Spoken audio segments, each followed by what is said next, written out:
Rain, this is a particularly special evening because we're celebrating the 100th year since the very first National Race Amity Convention was convened in our nation's capital. We have an incredible lineup of presentations and guests this evening, so let's get things rolling, and I'll ask my dear friend Smitty to help set the stage. Thank you, Celeste.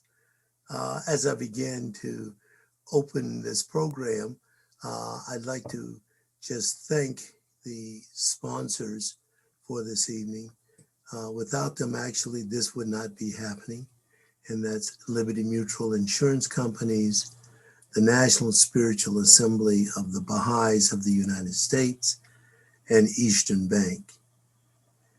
I am so grateful, Rain, that you and Celeste are here to lend your service again to Race Amity. And not just the center in this program, but to our nation in helping advance us towards e pluribus unum. Much like the racial conflict and turmoil that broiled in our nation in 1921 on the hills of the treacherous Red Summer of 2019, our country today is locked in a racial divide. And we must acknowledge that because it sets for us clearly the challenge of the work that we have to engage. A part of that acknowledgement to our current situation is that I would like to ask each of you to join me in silence as we observe a roll call testimony that Black Lives Matter. This roll call will be followed by a short documentary film, The Roots of Race Amity, which will serve as a backdrop for this evening and for the work that we do.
At the end of May 1921, the nation's capital played host to a multiracial, interfaith gathering, the likes of which had rarely been seen in the segregated South. For 3 days, thousands of people assembled at the First Congregational Church of Washington, D.C., in the first ever convention for amity between the colored and white races. One of the key contributors to this history-making visionary event was an African-American son of slaves who was a man of deep faith, a scholar, a lawyer, an ardent believer in race unity. His name was Louis G. Gregory. The narrative that frames this documentary is taken from his diary reports of events at the 1921 National Convention of Amity Between the Races. The North and the South, Orient and Occident, colored and white, mingled in a picturesque setting of 5 sessions over a period of 3 days. The First Congregational Church, which in past years had welcomed so many liberal and progressive groups, opened its doors for all sessions. Among the distinguished people who aided the endeavor were Reverend Dr. Jason Noble Pierce, Honorable Moses E. Clapp, former senator from Nebraska, Senator Samuel Shortridge of California, C. Lee Cook, famous Southern businessman, Dr. Elaine Locke, Honorable Martin B. Madden, Congressman from Illinois, William H. Randall, Professor George W. Cook, Mrs. Coralie Franklin Cook, Roy C. Wilhelm, Janabi Ifadl Mezandariani of Iran, and Lieutenant General Nelson A. Miles, commanding the American Army. I attended every session, day and night. Many times throughout the meetings did with much effort restrain my tears. My heart leapt and throbbed and many times almost burst within my breast. I am a colored man. My race as a whole, I believe, is quite ready to welcome the glad day when all will be brothers. The trouble is nearly unilateral. God, give us the day. It was a time not unlike today. 50 years had elapsed since the Civil War and the emancipation of America's enslaved people. At the federal level, Reconstruction amendments passed in the immediate aftermath of the Civil War recognized the humanity of African Americans, but Jim Crow laws in the South encroached on nearly every aspect of life. America's apartheid, Jim Crow first impinged on voting rights won after the war. Then, step by step, inch by inch, Jim Crow outlawed even the most superficial of cross-racial mingling. Schools, hospitals, amusement parks, train platforms, bus depots, doctors' waiting rooms, restrooms, post office and bank teller windows. At the same time, the Ku Klux Klan arose again to enforce the Jim Crow social order. Terrible, horrendous things happening to blacks, lynching and burning people. And not only that, we also have to remember that these lynchings and burning of people, they would invite men, women, and children and see these things, you see. And so you had a culture, it was a celebration of the denigration, of black folk. Then in 1919, the nation's capital and more than 30 other American cities erupted into violence and chaos, incited by white mobs in unprovoked attacks on blacks. What we see in 1919 in various places, throughout the country, most certainly in Chicago and DC, is that blacks are showing the defiance and they're showing a willingness to fight back rather than to just be victimized.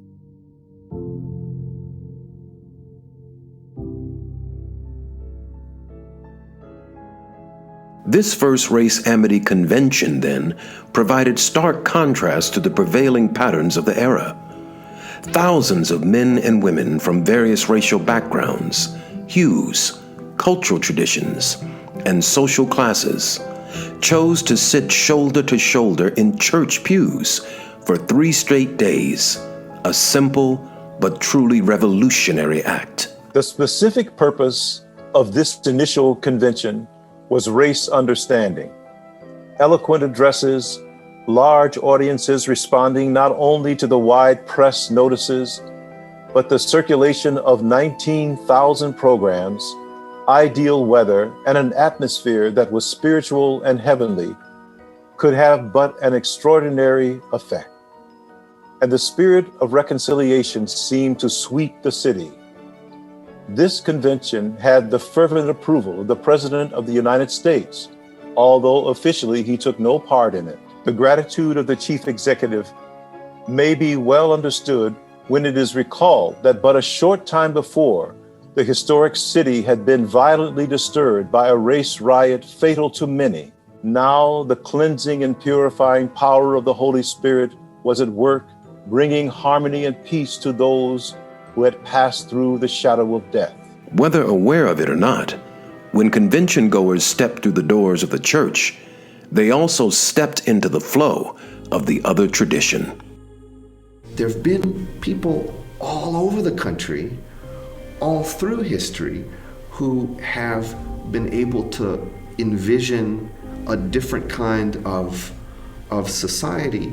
We know about the tradition of racism, and it's important that we study the tradition of racism. But at the same time, we need to understand that there's a parallel tradition. They're interrelated.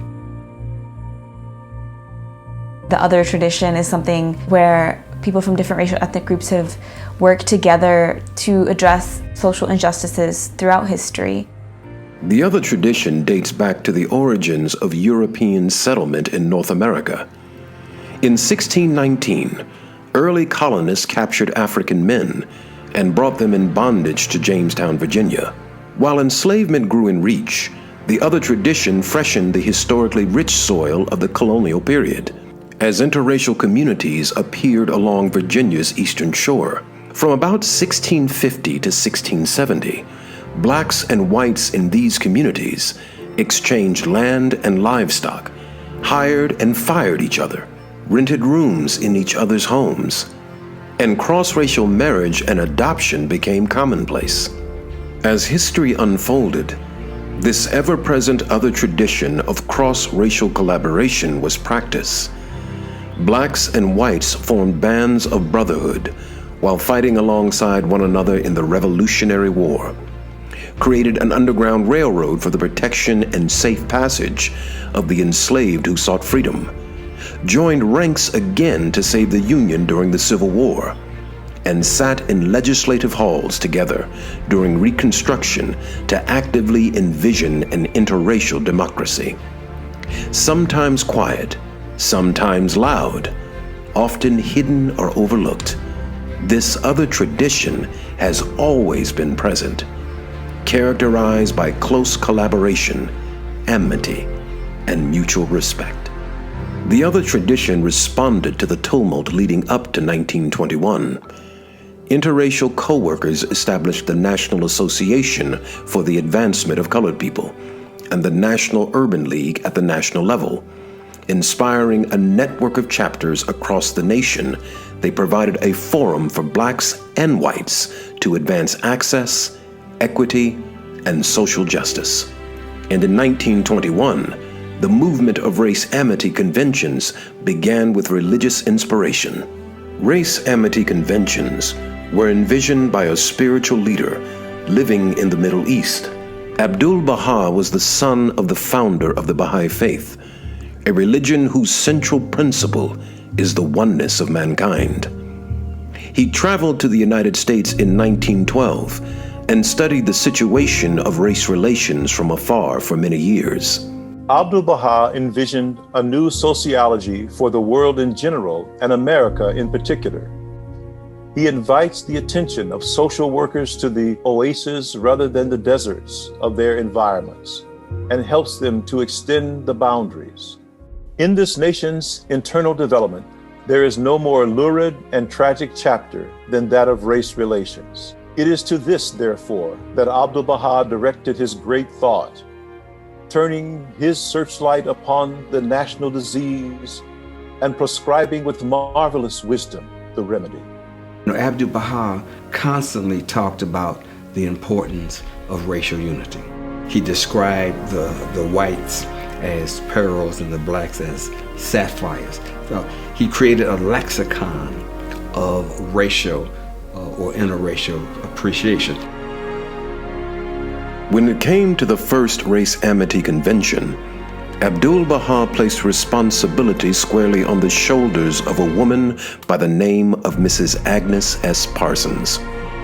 Agnes Parsons, this Washington, D.C. socialite who had very little exposure to African Americans. She wasn't necessarily what you would call the most progressive person. She wasn't a Jane Addams. She wasn't a radical white woman, okay? So why did he pick her?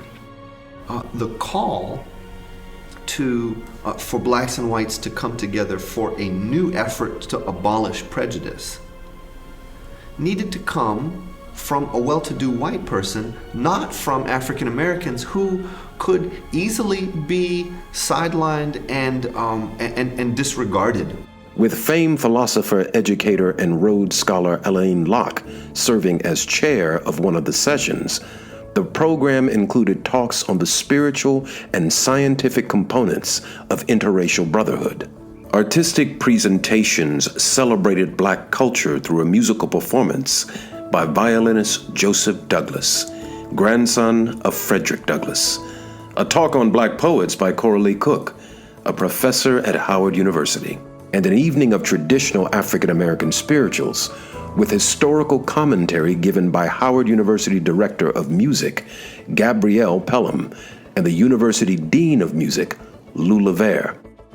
In modern minds, performances of Black music and poetry are commonplace, and perhaps even the stereotypical role assigned to Black presenters.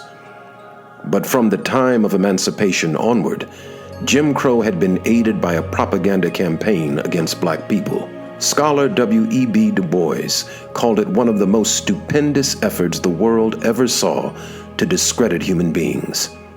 This campaign involved universities, history, science, social life, and religion, and placed into the minds of Americans from kindergarten through adulthood that people of African descent had never contributed to civilization.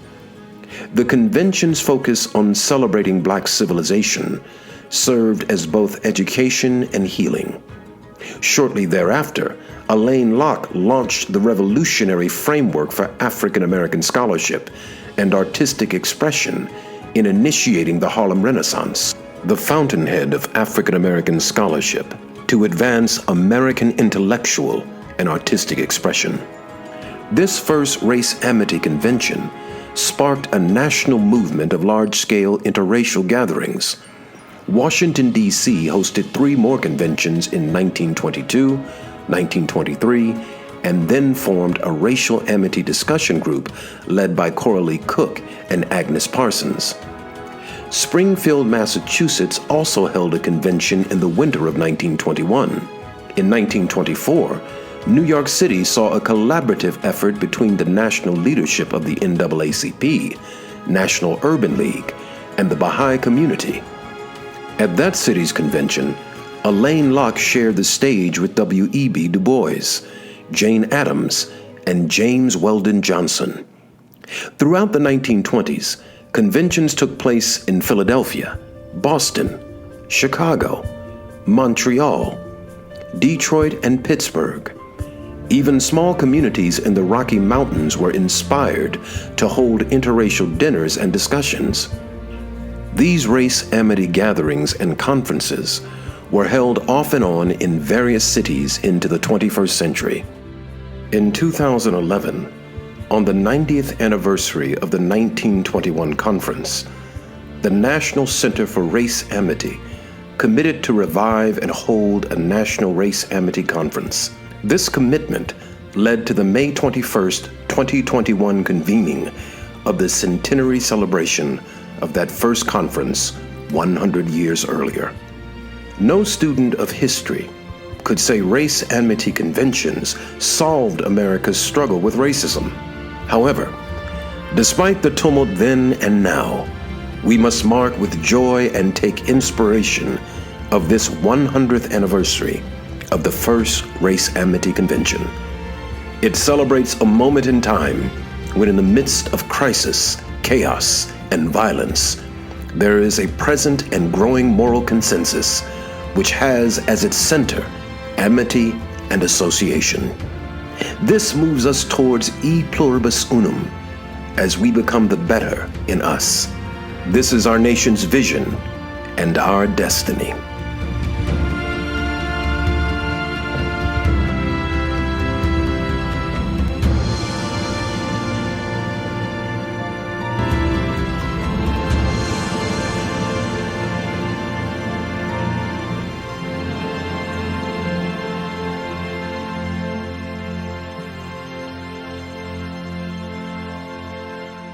Powerful history, and I know it's a tough history.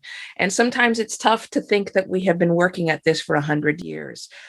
But progress has been made and progress will continue to be made. That's why we're here. The Race Amity movement gets support from the actions of allies who shed light on our past honestly and courageously and illuminate the path forward. Great example of this is the song March On, created by country and western star Vince Gill.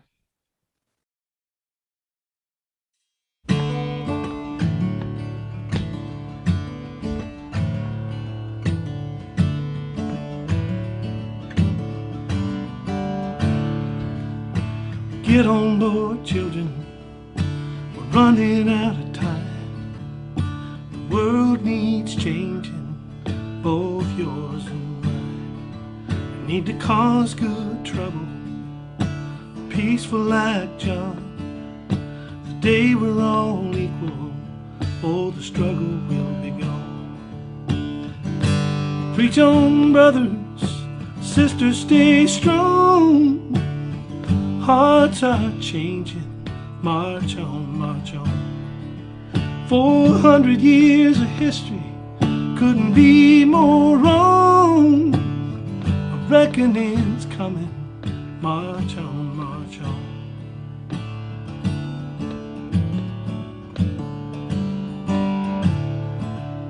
You came here in shackles, picked the cotton in chains. That's the sin of my people, and I carry that shame. God knows you must be weary, you've been dreaming so long. You built this country, so march on, march on. Preach on, brothers, sisters, stay strong. Hearts are changing, march on. 400 years of history couldn't be more wrong. A reckoning's coming, march on, march on.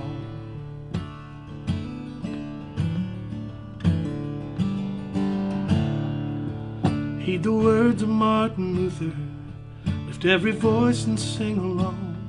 The change is still coming, march on.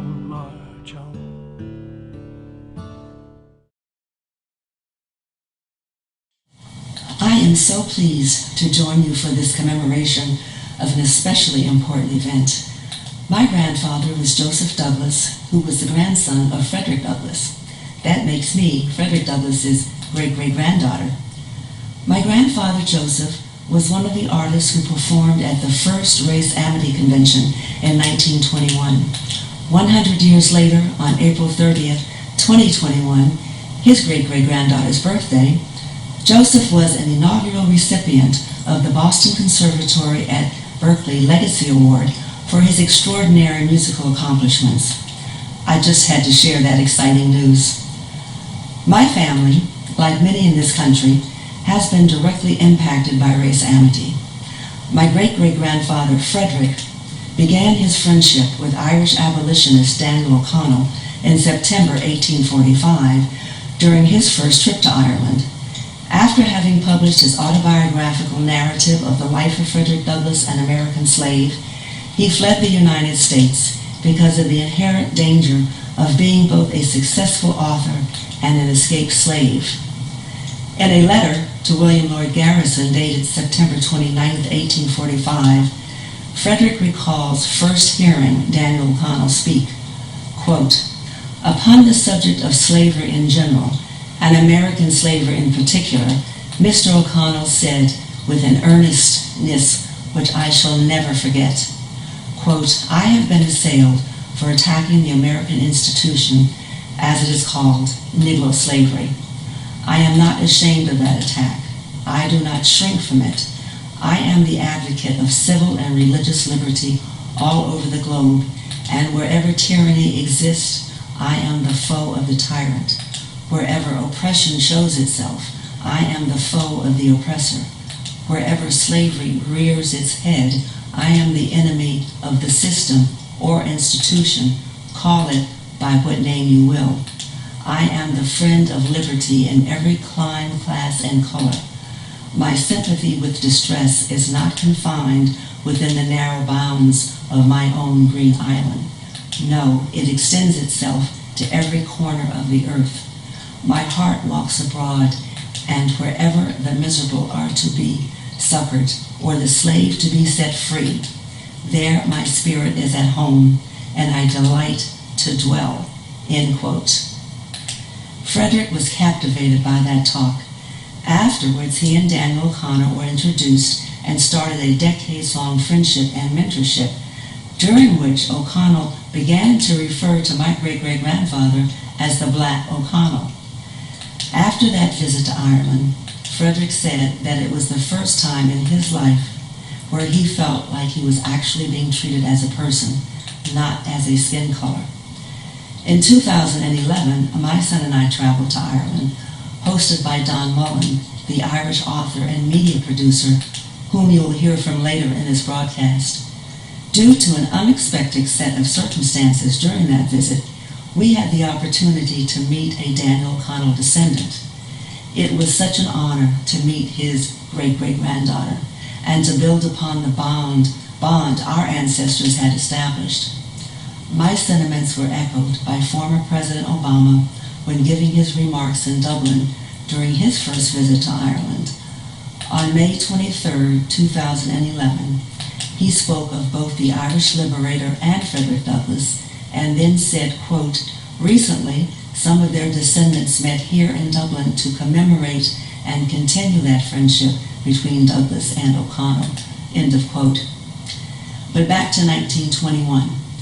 My grandfather, Joseph Douglass, had followed in his ancestors' footsteps and become a world-renowned violinist. He shared his gift to the delight of all at the first Race Amity Convention, playing Gypsy Song, composed in 1898 by Samuel Coleridge Taylor. The tradition of race amity that Frederick Douglass pioneered must continue with urgency today. Thank you for allowing me to share the example of my ancestors. Vaheguru Ji Ka Khalsa, Vaheguru Ji Ki Fateh. The beloved community belongs to divine oneness, and so does all that it achieves. Congratulations to the National Center for Race Amity for this centennial celebration. And thank you to Reverend Dr. Cornell West and the Irish and Iroquois national lacrosse teams for your work for racial justice in this country. When I think about racial amity, I think about my own ancestors.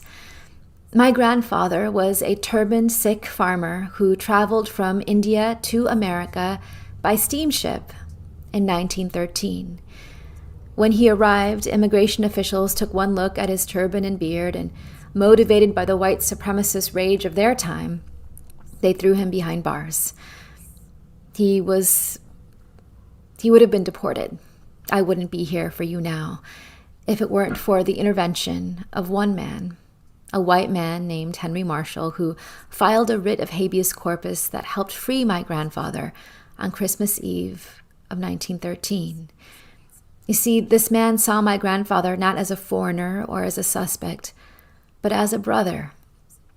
And perhaps it was that example of racial amity that motivated my grandfather many years later, when he was a farmer in California's heartland and saw his neighbors rounded up and taken to incarceration camps in the punishing deserts of the Midwest. He saw his Japanese-American neighbors not as enemies but as sisters and brothers, and he looked after their farms so that they would have a life to return to. He went to visit them when it was dangerous, when no one else would. He showed me the bravery that is often required to practice racial amity, so that years later, when it was my family, my community in the wake of September 11th that was now seen as our nation's new enemy, it was the granddaughter of those Japanese-American elders who stood up for us. Bryn Saito is my best friend, and when she saw me reeling from the hate violence on Sikh Americans, she threw a blanket over my shoulder. She held me as I wept. She gave me the energy to keep organizing and keep fighting, just like her family did, just like her community did. so that 20 years later, it's now me standing up for her and her Asian American community, while they are now the ones seen as targets during this era of the pandemic. Do you see that history there? The white man, the lawyer who stands up for the turban-sick farmer, the turban-sick farmer who stands up for Japanese American elders, the granddaughter of these elders standing up for the Sikh American who is now standing up for her, all throughout the last century. These models, these examples of racial amity are models of ancestral solidarity. Shallow solidarity is rooted in the logic of exchange. I show up for you, so you show up for me. But deep solidarity is rooted in love. I show up for you because you are a part of me I do not yet know. I see you as my sister, as my brother. Our liberation is bound up together. And that kind of solidarity, that kind of revolutionary love, it doesn't just sustain us and help us survive. No, it liberates us here and now. For it embodies what the beloved community is and what might be for the nation as a whole. So in this moment, I believe that your work at the National Center for Race Amity is frontlines work, is necessary work, for we need a shift in culture and consciousness. What we need now is a revolution of the heart, a new way of being and seeing that leaves no one behind, a love without limit, revolutionary love. Imagine if those examples that we have just seen, if we could teach people how to practice that all throughout the country where they are.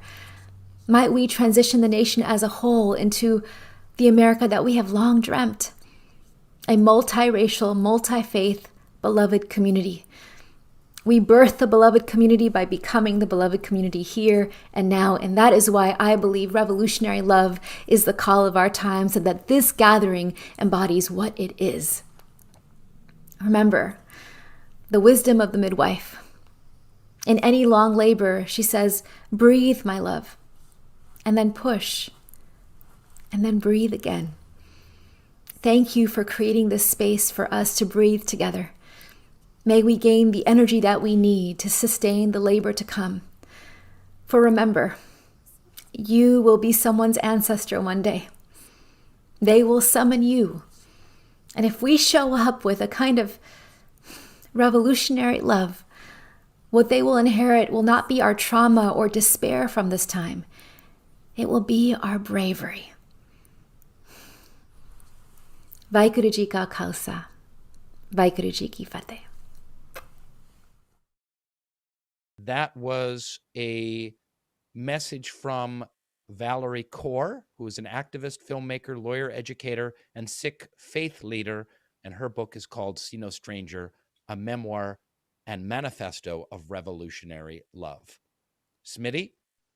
Friends, that message from Valerie Kaur requires a moment of silence for me.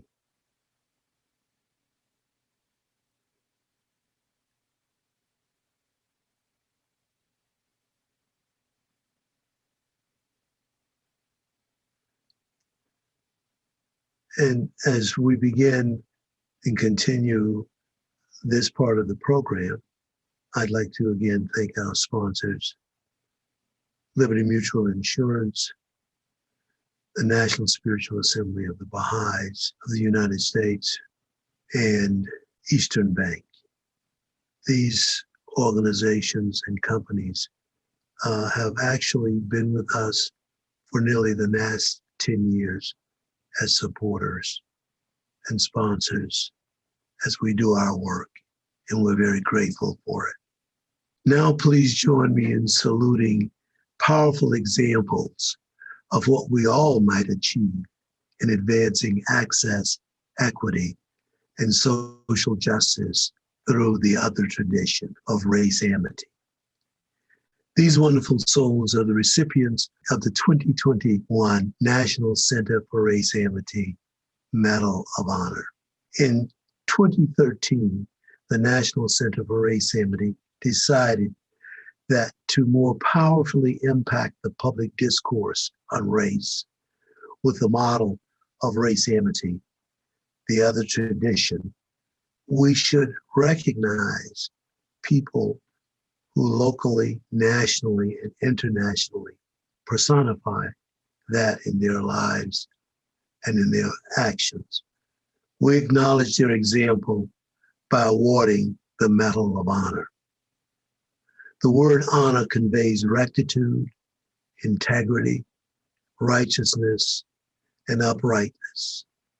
The individuals and organizations awarded the Medal of Honor demonstrate these qualities. NCRA has deep pride in their accomplishments and dedication.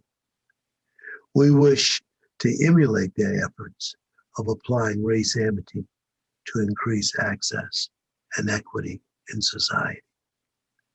This year, we're pleased to honor Ms. Laylie Miller Moreau, JD, and Dr. Cornell West. The Irish national men's lacrosse team and the Iroquois national men's lacrosse team will begin our award presentation with a few words from our first awardee, Laylie Miller Moreau.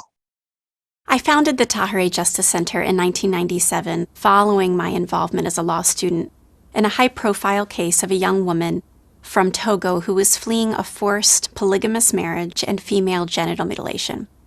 Her case revolutionized asylum law in the United States, establishing that things like female genital mutilation or gender-based persecution could in fact be a grounds for legal protection in the United States. I started the organization because in her case there was a lot of media attention. There was commercial interest in her story and my story as a law student helping her. She and I wrote a book together called Do They Hear You When You Cry? And I used my portion of the proceeds from that book to start the organization. From this remarkable start as a student, Laylie Miller Moreau has developed and led an incredible organization for the service and advancement of women and girls from around the world.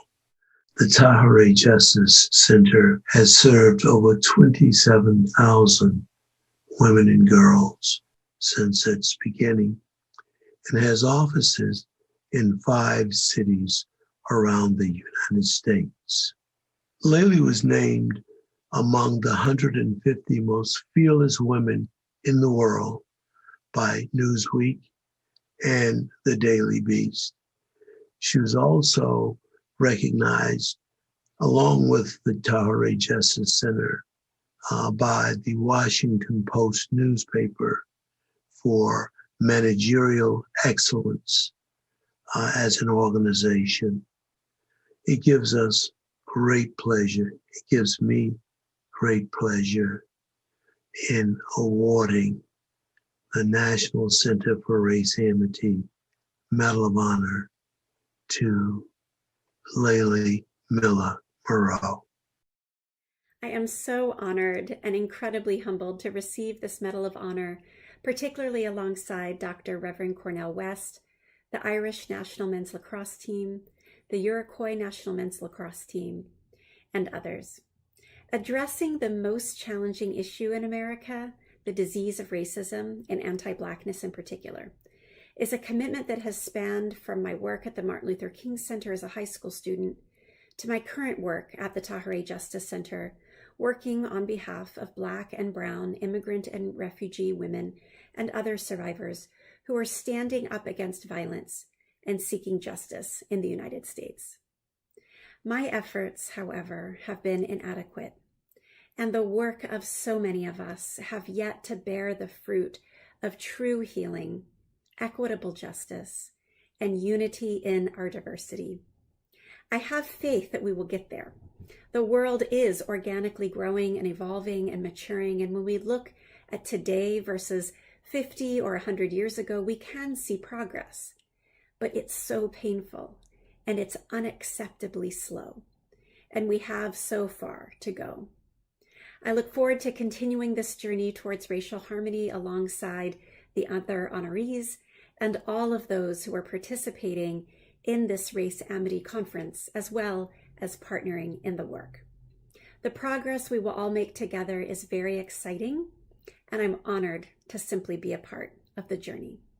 The next recipient of the National Center for Race Amity Medal of Honor is a person known to the global community as a philosopher, an activist, a brilliant scholar, and a fearless advocate for the dispossessed, a fearless voice to those in authority and power across the board. He is brilliant, having graduated cum laude, summa cum laude, actually from Harvard University at 17 years of age, but who has used his brilliance as a voice to impact change, to challenge society.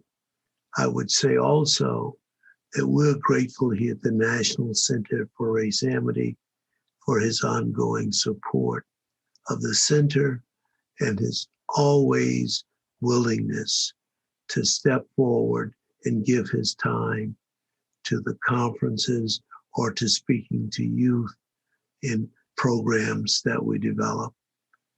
It is with gratitude and love that we present the National Center for Race Amity Medal of Honor to Cornel West. My dear brother, Dr. William Smitty Smith, I want to thank you from the depths of my heart for this magnificent honor. It profoundly humbles me to be a small part of a very rich legacy of my brothers and sisters coming out of Baha'i faith, linked to a grand vision that brings us all together across racial and ethnic gender lines that accent our common humanity. Anytime you honor me, you honor the best inside of me, which means the late Clifton West, the late Irene West. We just put Mom in the grave just a few days ago, so it's very, very heavy on my heart at the moment. But part of their afterlife is at work in my life because they taught me to try to be kind, to try to be a force for good, try to treat people right, and have a sense of integrity, honesty, decency, generosity, and a willingness to serve others, a willingness to focus on the least of these, on the poor, on the subjugated, the dominated, the persecuted, the orphan, the widow, the fatherless, the motherless. So I want to thank you so very much for this medal. I cherish this medal, and I salute my fellow recipients, the lacrosse team, both Ireland and the Iroquois, and Sister Miller in all of her legal talent, moral commitment, and most importantly, her love. Thank you so very much. Let us stay in this struggle for justice together forever. The next presentation has with it a remarkable story. A few months ago, one of the advisory board members called me in great excitement about a news piece that he'd seen regarding lacrosse. The story was the story of this incredible relationship between the Iroquois national men's lacrosse team and the Irish national men's lacrosse team. The Nationals may now have better chance at competing in the 2022 Lacrosse World Games. The Haudenosaunee team was originally excluded from the event as they don't represent a country. A petition circulated in July asking the 8 participating countries to stand in solidarity. Ireland men's team responded by withdrawing from the event to clear space for the group. The Nationals responded with a statement saying the move shows the true power and spirit of lacrosse. It is rare in the arena of competitive sports for people to show the level of selflessness that was shown here. And it is certain a moral beacon to all, whether in sports or out of sports. So we are just ecstatic to have among the recipients of the Medal of Honor for this year, the Iroquois National Men's Lacrosse Team and the Irish National Men's Lacrosse Team.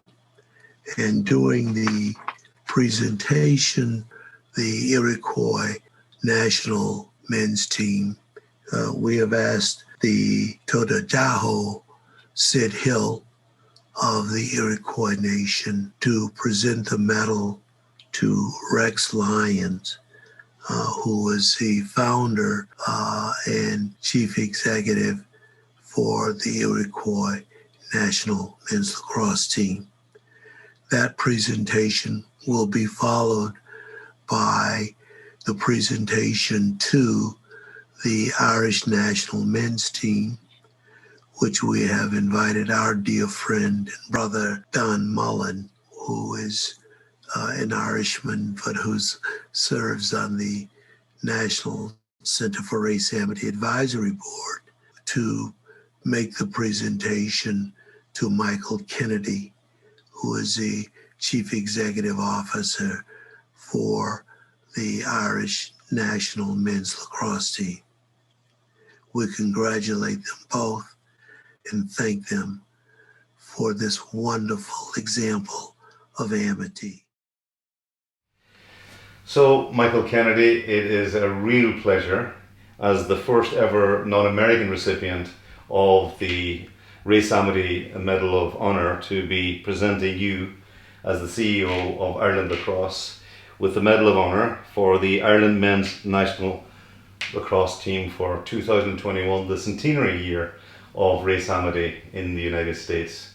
So with that, I'd like to present the medal to you, and we would really appreciate a few words from you. On behalf of Ireland Lacrosse and the Irish Men's National Lacrosse Team, we're extremely honoured and grateful for this award. In particular, we're very honoured to be sharing this award with our Iroquois Lacrosse brethren, our brothers in international lacrosse, and also with the Reverend Dr. Cornell West and Laylee Miller-Muro, who are also recipients in 2020. This award came about because when faced with a situation of inequality in international lacrosse between nations, we took action in solidarity with the Iroquois Nationals. They were excluded from a World Games event 2022 on the basis of limitations about national sovereignty, and we felt that playing lacrosse on the international stage isn't the same unless the Iroquois Nationals have a presence there. So we believed the right thing to do would be to step away. We had a position in this tournament which we gave up so that the Iroquois Nationals could claim back what was rightfully theirs, which is a position amongst the best teams in the world. And we'll be there cheering them on at the World Games in 2022, not as participants, but as enthusiastic supporters of the Iroquois Nationals and of the game of lacrosse itself. We're also very grateful to the Iroquois Nationals for sharing this game with the world, and likewise we're grateful to the creator who gave the game of lacrosse to the world. So very pleased again. We're sorry we're not able to attend the ceremony in person due to the COVID-19 restrictions, but we're really pleased that we've been able to connect with the community across the world who support this award. So thank you very much. It's a great honor, and we hope to meet you all in person sometime soon. As Tadadaho, traditional leader of the Haudenosaunee, it is an honor and privilege for me to present this Medal of Honor on behalf of the Amity Race organization to the Iroquois Nationals as co-winners with Team Ireland for this year's Amity Race Medal of Honor Award.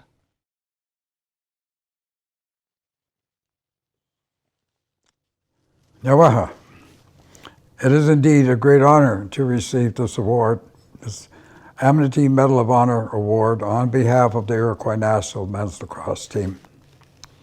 As chairman and founder of the Iroquois National Men's Team, this award is an award for the efforts of our teams that have put forward to bring our game of lacrosse to the world.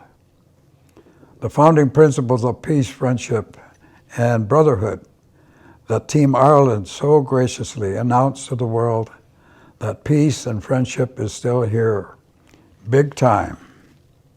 On behalf of the Haudenosaunee, the Six Nation Iroquois Confederation, we thank the Irish lacrosse team for their example of brotherhood in these tumultuous times.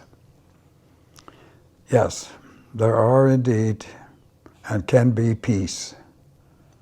We add our congratulations to our co-winners on this great award, Cornell West and Laylee Miller-Muro, for their extraordinary efforts for peace and justice.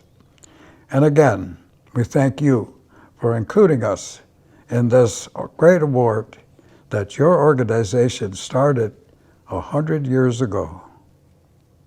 Donato, now we are finished. Inspiring group of people. I mean, the kind of mentors that we have to look up to, it's important, it's significant. And those are some honorees that we can definitely look up to. In 2017, I received the Medal of Honor on behalf of my late grandfather, William Grant Still. He was the first African-American to write a symphony performed by a major orchestra. That was his first symphony, the Afro-American.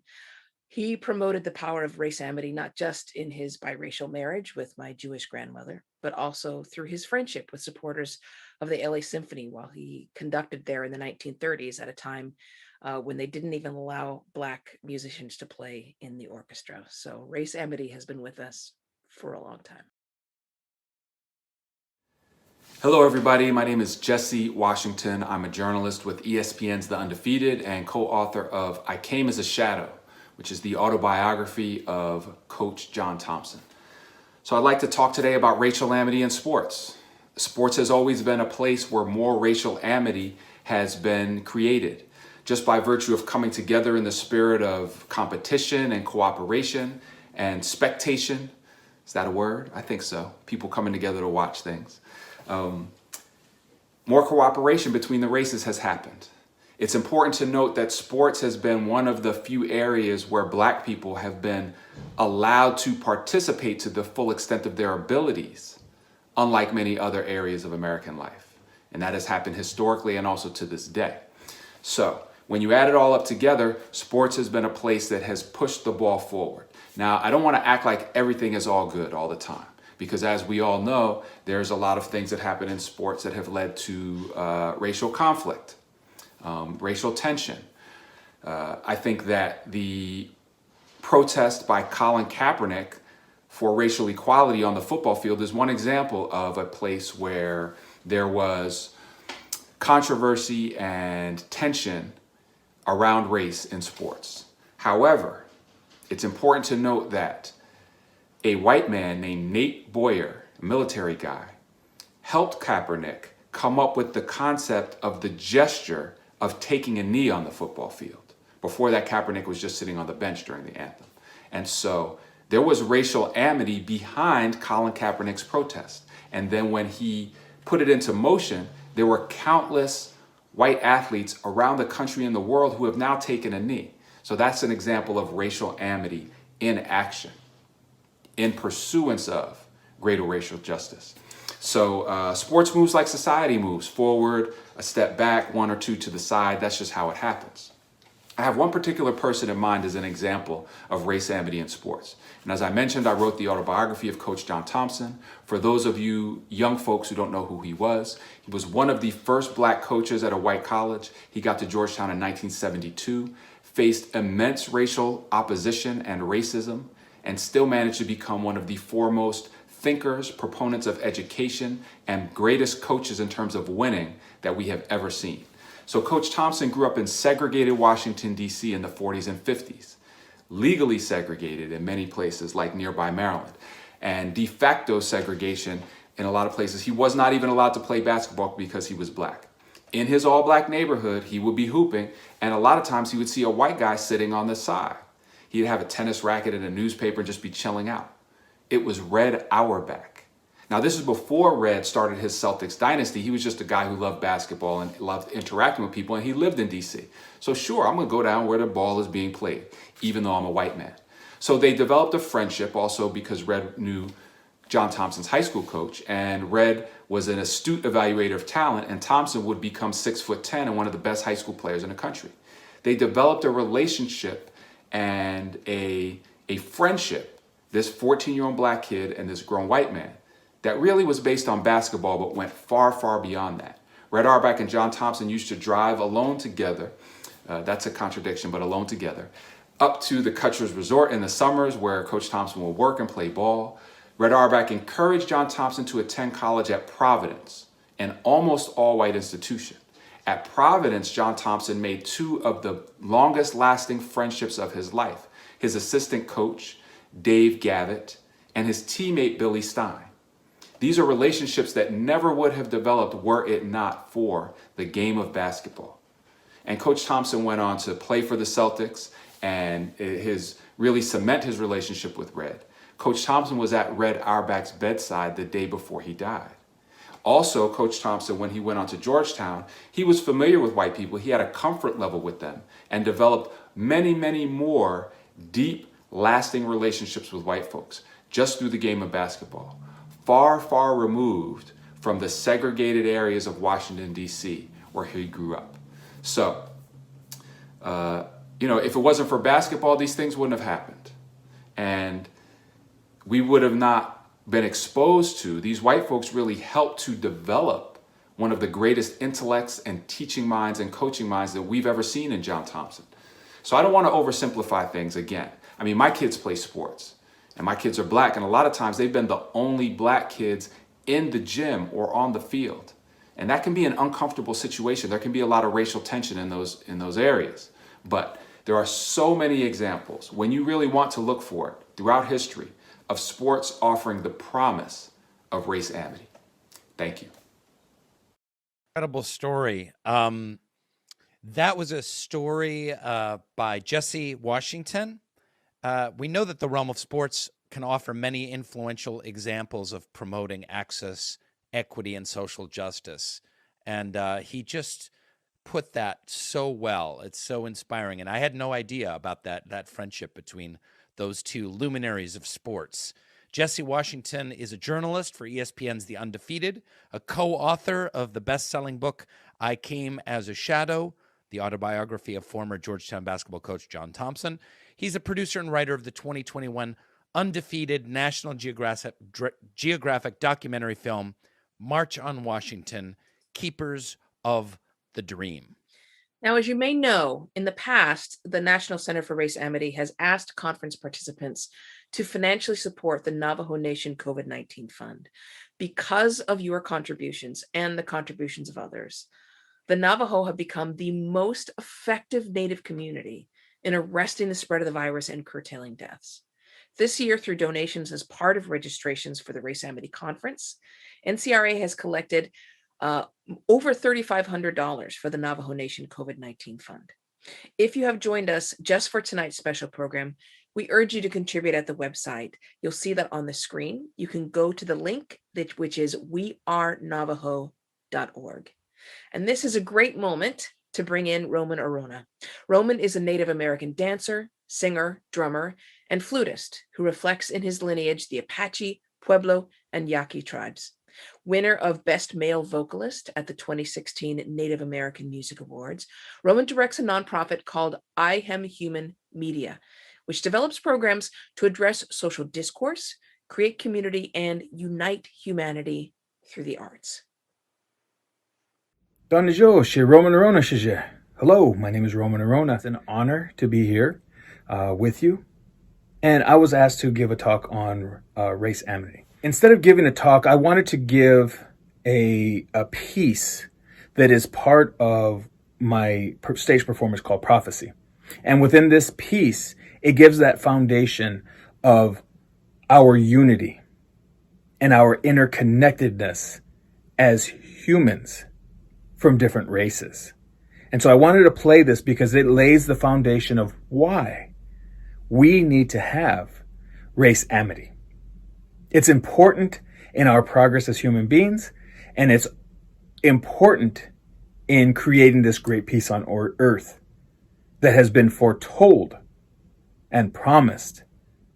Here it is. Long ago, the Great Spirit came and gathered all the peoples of this earth and said, I'm going to send you to 4 directions.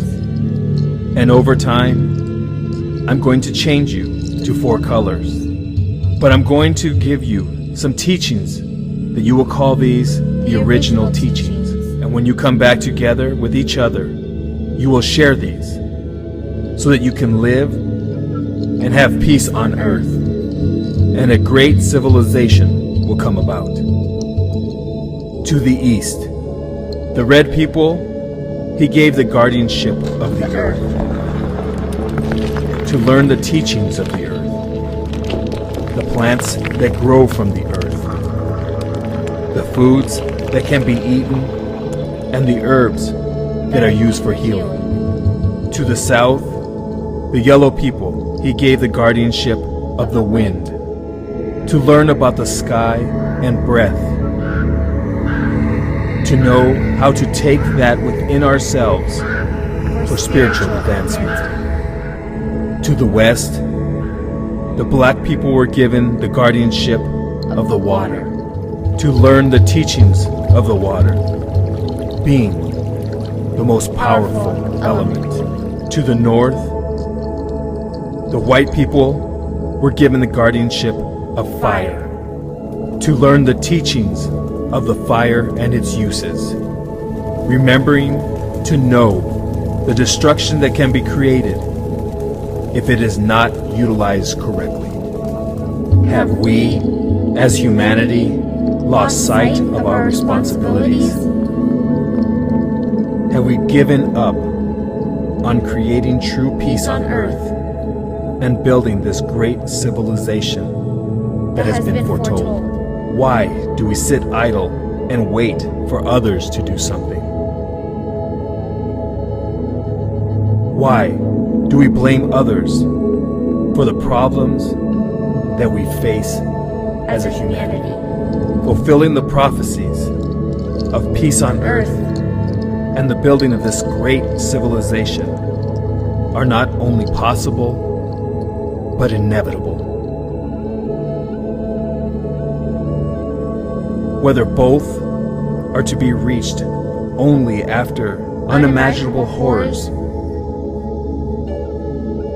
predicted by humanity's stubborn clinging to old patterns of behavior,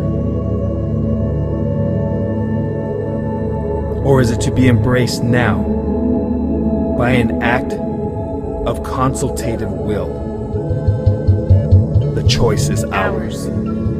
It has been promised that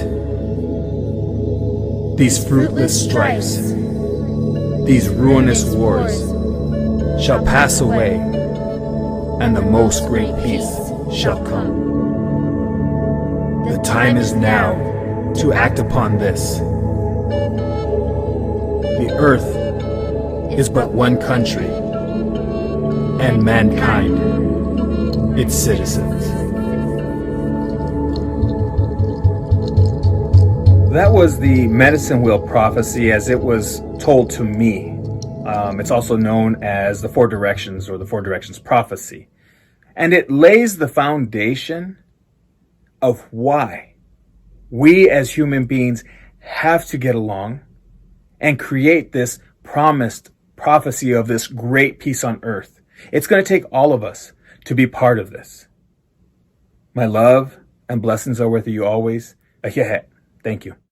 To continue in the spirit of Brother Arona, let's welcome a master of spoken word, Reggie Gibson. Reggie is an award-winning literary performer, actor, and educator, creator of the Shakespeare Time-Traveling Speakeasy. Reggie won a 2017 Brother Thomas Fellowship for Artists. He's received grants from Live Arts Boston for creating and installing Mere Distinction of Color, a permanent exhibit focusing on American slavery and the United States Constitution. Come, let us listen. And when we do speak, let us not speak to each other in the worst ways in which we've been conditioned, in language too often given to the pitch of sharpening knives. Let us instead use words that conjure each other alive, rather than hexes etching chalk outlines around our shared humanity.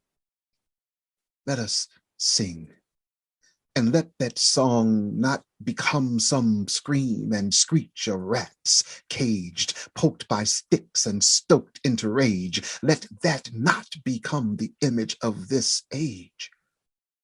Rather, let it be of us entering the tent together, one in which we sit together and choose to refuse to wage war, one in which we create a moral counterweight to the perpetual hate we've been convinced to believe is our unavoidable fate. Can we prove that the better in us is achievable? Yes. It might seem unbelievable, but it has happened before. In 1850, in Colvert, Michigan, white pioneers ignored the mandated tradition of segregation in order to forge a community based on racial equality and integration. And there was the genuine friendships and deep respect developed between people so different, like Harriet Tubman and Thomas Garrett, Mary McLeod Bethune and Eleanor Roosevelt, Frederick Douglass and Daniel O'Connell, Martin Luther King and Rabbi Heschel, Fred Ross and Cesar Chavez. All these pairs dared to work together to make America more fair, to move this country ahead toward the deeper meaning of its creed. E pluribus unum, out of many, one. But that will only happen if we come together and work to plant the seed. Plant the seed for a future not born of blood and animosity, one in which fists never happen, where open hands create peace and shared spaces fostering amity between the races of this land.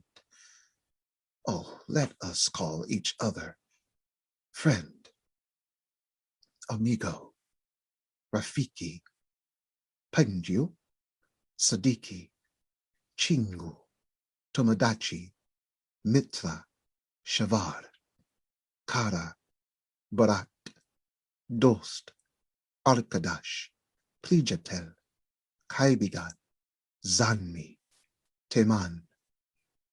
Let us take a chance on knowing one another.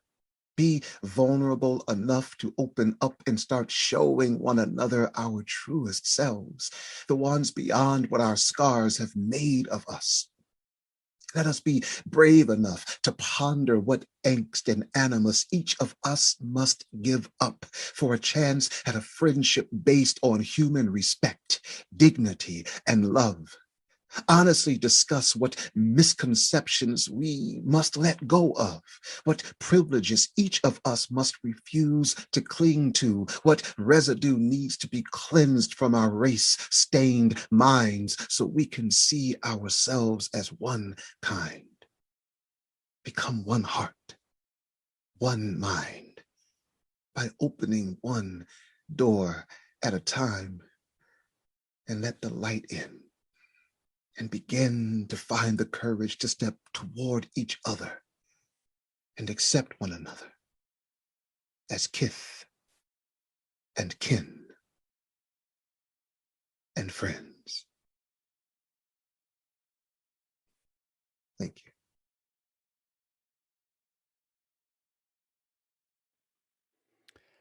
Thank you, Reggie Gibson. That was beautiful. Now, as we start to wind down this wonderful event, we will hear greetings from Patricia Edmiston, the great-grandniece of one of the shapers, key collaborators, and documentarians of that first inspiring 1921 Race Amity Convention, Louis George Gregory. Good evening. Thank you for involving me in the 100th anniversary of the Race Amity Convention. I am the grandniece of Louis George Gregory, who helped organize this convention. In 1909, my Uncle Louis broke new ground and the message of racial amity. He brought racial amity to the United States and did a lot of work in integrating race amity in the South. Uncle Louis rose above mere tolerance and undertook an interracial marriage in 1912, which at that time was not popular and illegal in many states. Other members of my family carried out the tradition of race amity work that Uncle Louis pioneered. My dad became the first Black customs inspector in the United States, and I fought to end segregation in the airline industry and flight capacities. I graduated from Grace Downs Air Career School around the age of 21, and I was informed at that time by a chief hostess that the airlines did not hire Blacks in flight capacities. A friend of mine, Fred Weaver, who was the Commissioner of Housing, referred me to Adam Clayton Powell, who then referred me to the New York State Commission Against Discrimination. The commission investigated airlines for 5 years. The case was then taken to the courts in 1960, and a complaint was filed against Capital Airlines, which was one of the largest commercial aircrafts that flew south. It was a Southern aircraft. In 1960, the case was won, and the airline was ordered by the court to hire me, or the case would go to the Supreme Court. Capital Airlines hired me, and I became the first Black flight attendant on a commercial aircraft and a Southern aircraft. I am proud of my family's heritage of working for race amity. I firmly believe it is in America's destiny to reckon with racism in the past and in the midst. I truly hope that all of you will join our fight in racial amity in this country. Thank you. Thank you, Patricia. And now it's fitting that we wrap up this celebration this evening with some marching orders that we hope will move us closer towards E Pluribus Unum. We've invited two creative friends, Colby Nabil Jeffers of Phoenix, Arizona, and Awu Sing Sung of Cameroon, to deliver that message, a message that is both direct and simple: change the world.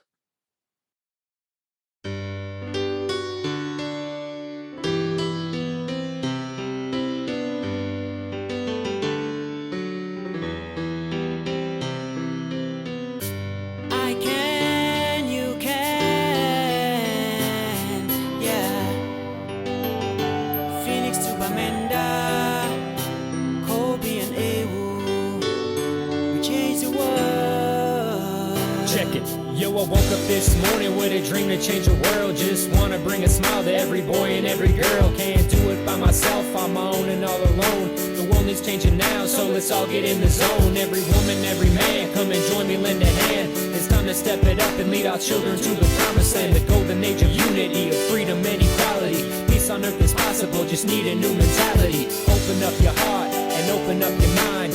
Open up your spirit and guess what you will find. Instead of us versus them, always focused on the enemy, you'll see that your enemy is just like you and me. The world is one country and mankind is citizens. Time to come together, y'all, all 7 billion. Turn war into peace, turn hate into love. Turn your frown into a smile, go give somebody a hug. I can, you can. We can change the world. I can, you can. We can change the world. I can, you can. We can change the world. I can, you can. We can change the world. Open up your hearts and mind and face reality. 'Cause there is some good within you called peace and harmony. Look inside yourself. So see me as your brother. See me as your brother. Or your sister. I'll move your mountain and you move my mountain. 'Cause a journey of 1,000 miles begins with a step. Yeah. Africano says one hand can tie a boat. Let's unite and see the world change from good to best. And put a smile on the face of mankind as we say, I can and you can. We can change the world. I can, you can. We can change the world. I can, you can. We can change the world. I can, you can. We can change the world. So do unto others as you have done to you. 'Cause change in the world starts with the golden rule. We gotta celebrate diversity and show love universally. 'Cause everyone on earth is part of one community. Black, white, red, tan, rich, poor, woman, man, atheist, Christian, Muslim, Jew, Baha'i, Buddhist, Sikh, or Hindu. What if you were judged for the language that you spoke? What kind of feelings do you think it would evoke to people down because of your race or face religious persecution? Time to rid the world of prejudice and start a revolution. Talking no more hunger and no more pain, no more violence and no more slaves, no more hatred and no more greed, no more homeless or broken families, no more pollution, no more disease, no more corruption, no more poverty, no more discrimination. Kids need an education, gotta give hope to the up and coming generation. Look towards the future and forget about our sins. Take a moment to reflect, 'cause the power is within. Sing it, Awu. I can, you can. We can change the world. I can, you can. We can change the world. I can, you can. We can change the world. I can, you can. We can change the world. Every black man and every white man, we are connected as one. One people, y'all. So take my hand. Everybody now. I'll take your hand. Come together, then y'all. the dream will come true. Yeah. We can all make a change. Make a change. One people, one world. Yeah-la-la, yeah-la-la, yeah-la-la, yeah-la-la. Ooh-hoo. Yeah. Yeah-la-la, yeah-la-la, yeah-la-la, yeah-la-la. So we say, I can and you can. We can change the world. I can, you can. We can change the world. I can, you can. We can change the world. I can, you can. We can change the world. Yeah-la, yeah-la-la, yeah-la-la, yeah-la-la, yeah-la-la. Ooh-hoo. Yeah. Yeah-la-la, yeah-la-la, yeah-la-la, yeah-la-la, yeah. This song goes out to every single member of the human race. Each action you take has an impact on the rest of humanity. So make your life about something positive and do some good to make a change. The world needs you.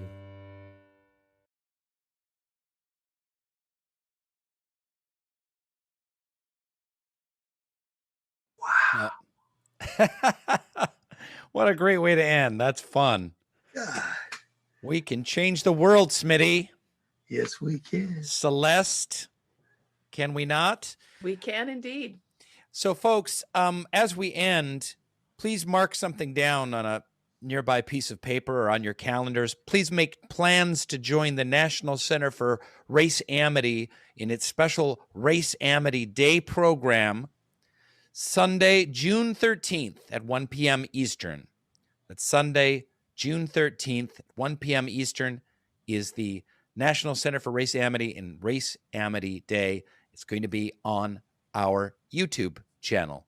I just want to say, Smitty, thank you, Celeste, for letting me be a part of this. You know, the world is so divided and there's so much cynicism and discord. Sometimes it feels overwhelming, and these issues of racial prejudice and injustice seem overwhelming and impossible to solve. And I don't know about you all, but I needed to hear these stories today. You know, I needed to hear these stories of unity and healing and hope, because we need some hope to fuel us as we move forward in our important work ahead of us. Thanks for letting me be a part of it. It's so great to share this program and this celebration with you, Rain, and with Smitty and with everyone else. Please support and share the work of the National Race Center, the Center for Race Amity, and you can visit the website as well, raceamity.org. Coming from a family that for a long time has literally embodied race amity, I just want to, this is a great reminder that sometimes progress can be incremental. It doesn't have to be huge steps or big events. Sometimes it's just the small decisions that you make every single day. It's just turning right instead of left as you come out of a parking lot. Sometimes that's as minor as it has to be. These little decisions that you make that do in the end have a ripple effect that can change the world. So as you do begin to feel overwhelmed, remember you don't always have to do something big.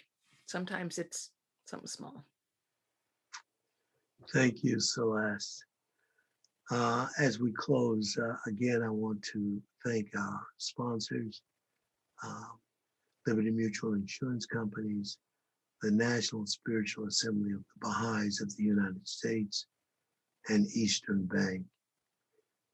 Their generous help and long-term support keeps this work moving. Also, to remind you, as Celeste just did a few minutes ago, we need the support of all of you. So go to raceamity.org and help us continue this work through a generous donation. I want to close, I just have to say, and I get basic, Rain, Celeste, I love you guys. And our interaction, you know, one of the slogans or things that we say at the National Center is, may we all become the better in us. And working with you and having the joy of the back and forth, and your insight, your expertise, your beautiful personalities help me become the better in me. So thank you so much for that. At the beginning of the program, we started with a roll call testimony that Black Lives Matter. I want to end tonight's program with a visual testimony towards E Pluribus Unum. Thank you all for joining us. And again, may we all become the better in us. Thank you.